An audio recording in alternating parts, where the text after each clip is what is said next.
پیارے دوستو، اللہ تبارک و تعالیٰ کے ایک ایسے شعر کہ جو جس میدان میں کھڑے ہو جاتے تو ان کو دیکھ کر دشمنوں کے پسینے چھوٹ جاتے اور اللہ تبارک و تعالیٰ کے فضل و کرم سے ہر ایک میدان کو فتح کر لیا جاتا۔ پیارے دوستو، آج کی اس ویڈیو میں ہم آپ کو بتائیں گے کہ حضرت خالد بن ولید کون تھے اور یہ اسلام لانے سے پہلے اسلام کے اتنے بڑے دشمن تھے، اور پھر اللہ تبارک و تعالیٰ نے ان کا دل اسلام کی طرف کیسے پھیرا، اور یہ کس طرح حضور اکرم صلی اللہ علیہ وآلہ وسلم اور اللہ تبارک و تعالیٰ کی پاکیزہ ذات پر ایمان لے کر آئے، اور پھر کس طرح اسلام لانے کے بعد حضرت خالد بن ولید نے دشمنان اسلام کو چن چن کر قتل کیا اور پوری دنیا کے اندر اسلام کے پرچم کو بلند کیا۔ اور حضرت خالد بن ولید کے پاس ایسی کون سی طاقت تھی کہ جس کی وجہ سے آپ کو سیف اللہ یعنی اللہ تبارک و تعالیٰ کی تلوار کہا جاتا ہے، اور حضور اکرم صلی اللہ علیہ وآلہ وسلم نے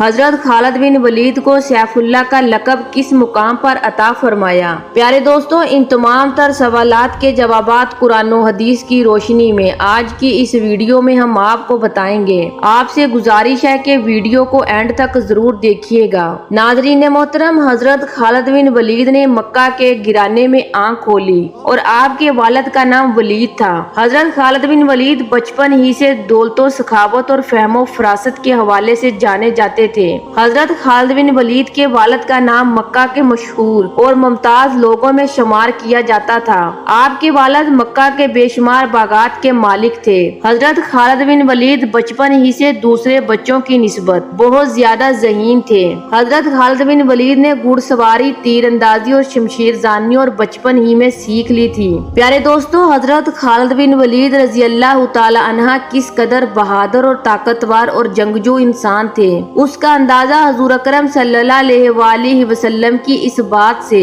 بخوبی لگایا جا سکتا ہے کہ حضور اکرم صلی اللہ علیہ وآلہ وسلم نے آپ کو سیف اللہ کا لقب عطا فرمایا، یعنی اللہ تبارک و تعالیٰ کی تلوار۔ پیارے دوستو، جب حضور اکرم صلی اللہ علیہ وآلہ وسلم نے مکہ کے اندر اعلان نبوت کیا اور اللہ تبارک و تعالیٰ کی وحدانیت کا پیغام پہنچانا شروع کیا اور لوگوں کو اسلام کی طرف بلانا شروع کیا، اس وقت حضرت خالد بن ولید کا شمار ان گنے چنے لوگوں میں کیا جاتا تھا جو اسلام کے سخت مخالف تھے۔ اس وقت حضرت خالد بن ولید دین اسلام سے نفرت کرتے تھے اور اعلان نبوت کے 19 سال بعد تک یہ کافر ہی رہے۔ اس وقت حضرت خالد بن ولید اسلام کے اتنے بڑے دشمن تھے کہ وہ ہر وقت دین اسلام کو مٹانے کے بارے میں سوچا کرتے اور ہمیشہ اسلام کے خلاف سازش کرنے والوں کے ساتھ بیٹھا کرتے تھے۔ لیکن اللہ تبارک و تعالیٰ کی ذات بے نیاز ذات ہے جو جب چاہے جسے چاہے ہدایت سے نواز دے، اور ایسا ہی حضرت خالد بن ولید کے ساتھ بھی ہوا۔ تو دوستو، جب بھی مسلمانوں اور کافروں کے درمیان جنگ ہوا کرتی تو زیادہ تر کافروں کی طرف سے جنگ کے سپہ سالار حضرت خالد بن ولید ہوا کرتے تھے۔ پیارے دوستو، جب جنگ احد کے موقع پر حضور اکرم صلی اللہ علیہ وآلہ وسلم نے مسلمانوں کی فوج میں سے کچھ صحابہ کرام کو ایک پہاڑی پر یہ کہتے ہوئے کھڑا کیا تھا کہ چاہے مسلمانوں کی فوج جیتے یا ہارے، لیکن آپ لوگوں نے اس پہاڑی سے پیچھے نہیں ہٹنا، کیونکہ وہ پہاڑی ایک ایسی جگہ تھی کہ مکہ کے کافروں کی فوج اگر چاہتی اس پہاڑی کے راستے سے پیچھے سے آ کر مسلمان فوج پر حملہ کر سکتی تھی۔ لہذا اسی وجہ سے حضور اکرم صلی اللہ علیہ وآلہ وسلم نے چند صحابہ کرام کو اس پہاڑی پر مقرر فرما دیا تاکہ کافروں کی فوج کسی بھی صورت میں اس پہاڑی کے پیچھے سے حملہ نہ کر سکے۔ پیارے دوستو، یہ جنگ بہت ہی خطرناک جنگ تھی۔ اس جنگ کے اندر مسلمانوں کی تعداد کم ہونے کے باوجود بھی کافروں کو دھول جٹا دی تھی، لیکن اللہ تبارک و تعالیٰ کی ذات کو کچھ اور ہی منظور تھا۔ چنانچہ جن لوگوں کو حضور اکرم صلی اللہ علیہ وآلہ وسلم نے پہاڑی پر معمور فرمایا تھا اور ان کو وہاں سے نہ ہٹنے کا حکم دیا تھا، جب ان لوگوں نے یہ دیکھا کہ مسلمان یہ جنگ جیت چکے ہیں اور مسلمان مال غنیمت لوٹ رہے ہیں، تو پہاڑی پر موجود ان لوگوں میں سے زیادہ تر لوگوں نے اس جگہ کو چھوڑ دیا اور پہاڑی کو چھوڑ کر میدان میں آ کر خوشی منانے لگے۔ اس उसका नतीजा ये हुआ कि हजरत खालिद बिन वलीद जो कि उस वक्त काफिरों की फौज के सिपा सलार थे और उस वक्त आप काफिर हुआ करते थे और चूंकि आप जंग में बहुत ज्यादा मुहारत रखते थे, चुनाचे उस वक्त हजरत खालिद बिन वलीद ने चंद लोगों के साथ मिलकर पहाड़ी के पीछे से मुसलमानों पर हमला कर दिया। ये हमला इस कदर खतरनाक हमला था कि मुसलमानों को कुछ समझ ही न आया आखिर ये किस तरह हो गया। उस वक्त खालिद बिन वलीद ने अपनी तलवार के वार से लगातार बेशुमार सहाबा कराम को शहीद कर दिया और देखते ही देखते पूरी जंग का नक्शा तब्दील हो गया और वह जंग जो मुसलमान जीत चुके थे अब वही जंग मुसलमान हार चुके थे। और ये हजरत खालिद बिन वलीद की जंगी मुहारत थी कि जिसकी वजह से हजरत खालिद बिन वलीद ने हारी हुई जंग को जीत लिया। प्यारे दोस्तों, उस जंग के बाद वक्त यूं ही गुजरता गया और सुलह हदबिया के बाद हजरत खालिद बिन वलीद अक्सर परेशान रहने लगे। उनकी परेशानी की वजह सिर्फ एक थी और वो ये थी कि दिन ब दिन इस्लाम बड़ी तेजी के साथ फैल रहा था और हजरत खालिद बिन वलीद हमेशा यही सोचते रहते कि आखिर क्या वजह है कि काफिरों ने कई बार मुसलमानों को जंग के मैदान में ललकारा और काफिर अपने पास अच्छे हथियार और अच्छी जंगजू होने के बावजूद भी मुसलमानों को हरा ना सके। और हमेशा खालिद बिन वलीद के दिमाग में अजीबो गरीब बातें चलती रहती और वो सोचते रहते कि आखिर इस्लाम के अंदर ऐसी कौन सी ताकत है कि मुसलमान हमेशा काफिरों से जीत जाते हैं। कहीं ऐसा तो नहीं कि मुसलमानों के साथ कोई गैबी ताकत है। और कभी उनके दिमाग में ये ख्यालात चलते कि कहीं ऐसा तो नहीं कि हुजूर अकरम सल्लल्लाहु अलैहि वसल्लम वाकई अल्लाह तबारक व तआला के सच्चे नबी हैं। चुनाचे हजरत खालिद बिन वलीद जिंदगी के ये दिन उन्हीं कश्मकश और उन्हीं ख्यालात और सवालात के अंदर चल रहे थे कि एक दिन उनके बड़े भाई का खत उनके पास आया। उस खत में ये तहरीर था कि ए खालिद, तुम कहाँ हो? हुजूर अकरम सल्लल्लाहु अलैहि वसल्लम मुझसे तुम्हारे बारे में पूछ रहे हैं कि आखिर खालिद कहाँ है। और उस खत में हजरत खालिद बिन वलीद के भाई ने ये भी लिखा था कि मैं ये चाहता हूँ कि तुम कुफर जैसे अंधेरे से निकल कर इस्लाम की रोशनी में दाखिल हो जाओ। चुनाचे उस खत को पढ़ते ही हजरत खालिद बिन वलीद के ऊपर ऐसी कैफियत तारी हुई और हुजूर अकरम सल्लल्लाहु अलैहि वसल्लम के खत का हजरत खालिद बिन वलीद पर ऐसा असर हुआ कि हजरत खालिद बिन वलीद फौरन ही हुजूर अकरम सल्लल्लाहु अलैहि वसल्लम की खिदमत में हाजिर होकर इस्लाम कबूल कर लिया। प्यारे दोस्तों, उसके बाद जब हुजूर अकरम सल्लल्लाहु अलैहि वसल्लम ने मुल्क शाम की तरफ अपना एक कासद रवाना किया,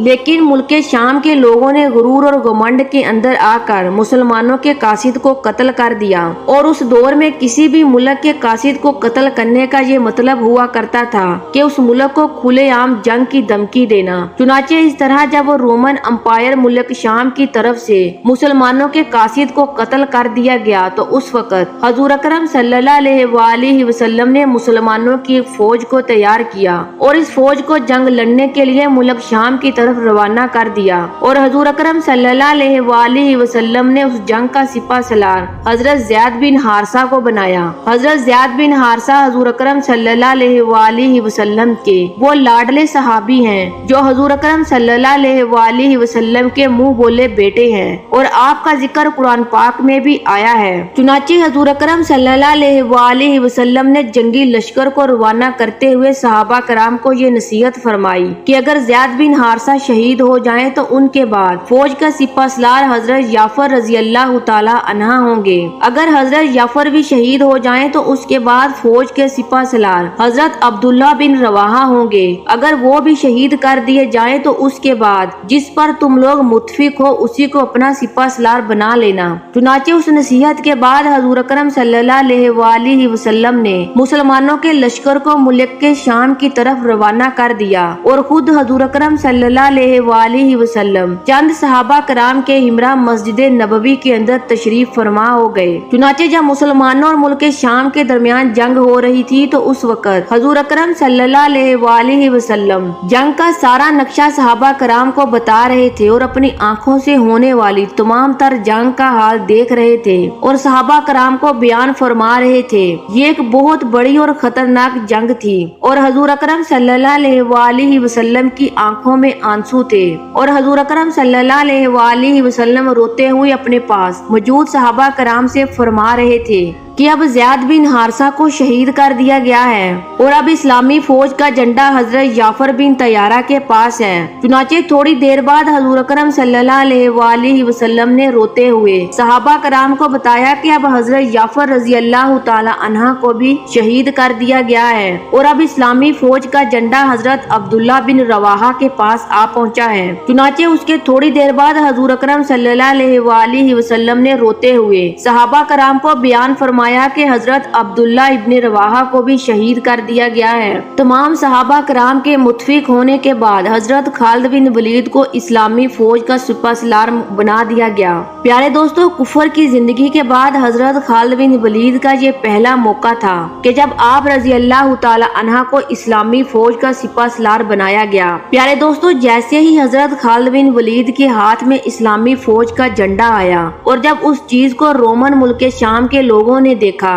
तो हजरत खालिद बिन वलीद को देखते ही उनकी आधी हिम्मत हार गई और हजरत खालिद बिन वलीद जैसे बहादुर शख्स को देखते ही वो लोग टूट गए। उसकी वजह ये थी कि हर तरफ उस दौर के अंदर ये बात मशहूर थी कि मक्का के अंदर मुशरिकीन की तरफ से खालिद नाम का एक बहादुर जंगजू शख्स है जो अपने सामने किसी को टिकने नहीं देता। लेकिन अब चूंकि हजरत खालिद बिन वलीद इस्लाम कबूल कर चुके थे और आप इस्लामी फौज के सिपहसालार थे, चुनाचे हजरत खालिद बिन वलीद ने अपनी जंगी सलाहतों को और अपनी मुहारतों को इस्तेमाल करते हुए मुसलमानों के हिमरा इस जंग को जीत लिया। और इस जंग के अंदर हजरत खालिद बिन वलीद ईमानी जज्बे के साथ और इस कदर जोश के साथ लड़े और इस कदर कुफार के साथ लड़े कि इस जंग के अंदर हजरत खालिद बिन वलीद के हाथों 9 तलवारें टूटी थी। चुनाचे उधर मुसलमानों की जंग हो रही थी और उधर हजूर अकरम सल्लल्लाहु अलैहि वसल्लम मस्जिद नबवी में बैठकर सहाबा कराम को जंग का हाल बयान फरमा रहे थे। और जब हजरत खालिद बिन वलीद अल्लाह तबारक व तआला के हुक्म से और हजूर अकरम सल्लल्लाहु अलैहि वसल्लम बहुत खुश हुए और तमाम सहाबा कराम के सामने हजूर अकरम सल्लल्लाहु अलैहि वसल्लम ने हजरत खालिद बिन वलीद को एक नया नाम दिया और वो था सैफुल्लाह, यानी अल्लाह तबारक व तआला की तलवार। क्योंकि हजरत खालिद बिन वलीद ने इस्लाम में दाखिल होने के बाद मुसलमानों के साथ मिलकर काफरों के खिलाफ पहली जंग जीती थी और इस जज्बा ईमानी के साथ जीती थी कि जिसकी कोई मिसाल नहीं मिलती। यही वजह थी कि हजूर अकरम सल्लल्लाहु अलैहि वसल्लम ने हजरत खालिद बिन वलीद को सैफुल्लाह का लक़ब अता फरमाया। चुनाचे उसके बाद हजूर अकरम सल्लल्लाहु अलैहि वसल्लम ने तमाम सहाबा कराम को जंग के फतह होने की खुशखबरी सुनाई और इस तरह मुसलमानों ने हजरत खालिद बिन वलीद की क़यादत में इस जंग को जीता और उसी जंग के बाद में जंगे मोता का नाम दिया गया। प्यारे दोस्तों, हजरत खालिद बिन वलीद हजरत उमर फारूक रजी अल्लाह ताला अन्हा के दौरे खिलाफत में 642 ईस्वी को अपने खालिक हकीकी से जा मिले और इस दुनिया फानी से रुखसत हो गए। अल्लाह तबारक व तआला से दुआ है कि अल्लाह तबारक व तआला हमें भी ईमानी जज्बा अता फरमाए।